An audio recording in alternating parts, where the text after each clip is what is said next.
Halo guys, inilah dia guys, tangga 1000 Sendakan.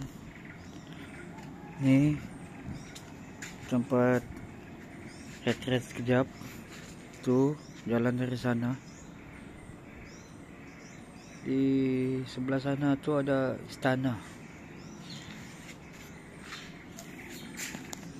Let's go guys, kita turun.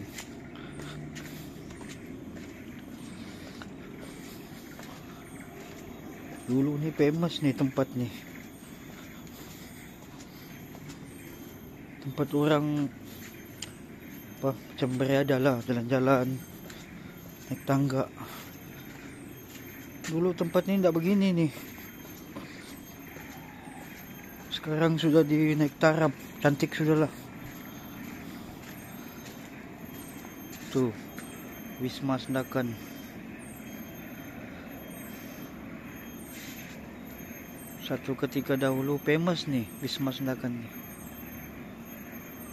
Lagi-lagi kalau hari raya, ramai orang pergi sini mencari pakaian macam-macam lah, cari kasut. Oke, let's go.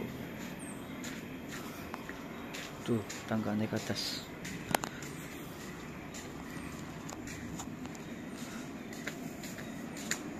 Aku pun lama sudah tidak limpas sini guys. Jadi ada masa kita limpas sini dulu. Macam mana dia punya keadaan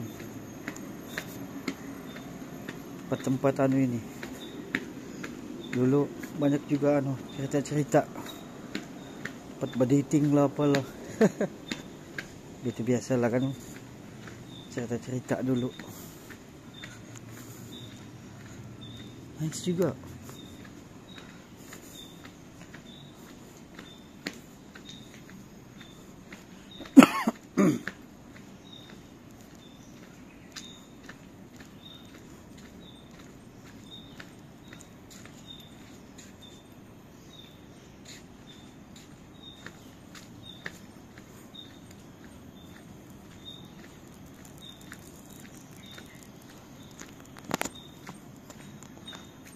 Nice lah.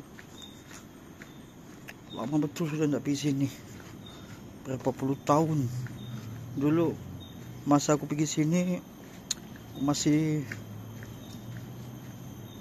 umur belasan lagi. Mungkin sekitar 18 begitu, 20 tahun. Berapa lama sudah. Cantik sudah lah. Kalau dulu bukan begini nih jalannya. Tidak ada atap lagi.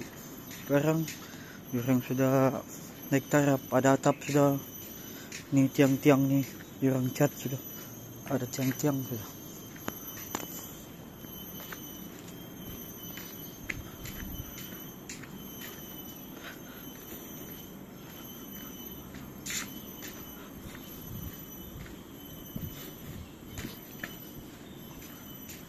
Mantap juga.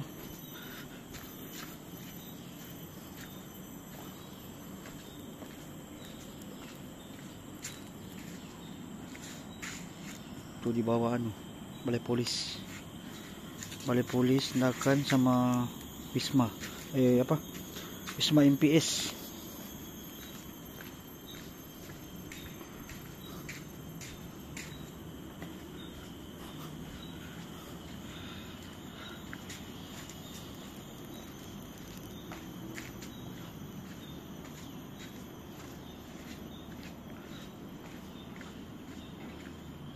Sayang ada taruh bangku. Kalau ada taruh bangku boleh berehat, duduk-duduk kan. Oke lah guys.